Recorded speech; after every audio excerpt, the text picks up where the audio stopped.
Hi, my life. My life begins one day, August 29th, in 208. It starts in the United States with my parents working day and night to provide for my brother and me here in Ecuador. Then 3 long years passed and my brother grew up. After all that, after my parents' hard work and me growing up in the States, I returned to Ecuador and was with my brother. Then my whole life passed. I studied at a school. The first school I attended was Cala de Bulcay, also known as Vasquez. After 4 years, I was promoted to 5th grade and I had to move to Guadalajara. I was bullied there because I was very shy, but I learned not to be shy.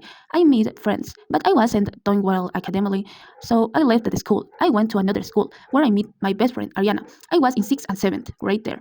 Then I went to 8th grade and the pandemic hit. Thanks to God, nothing happened. And thus COVID years passed. Then I entered night. Then first second I know I'm in third. And I have a stable life. I have a happy life. And that's been my life so far. But it's still a book that needs to be read. Thanks.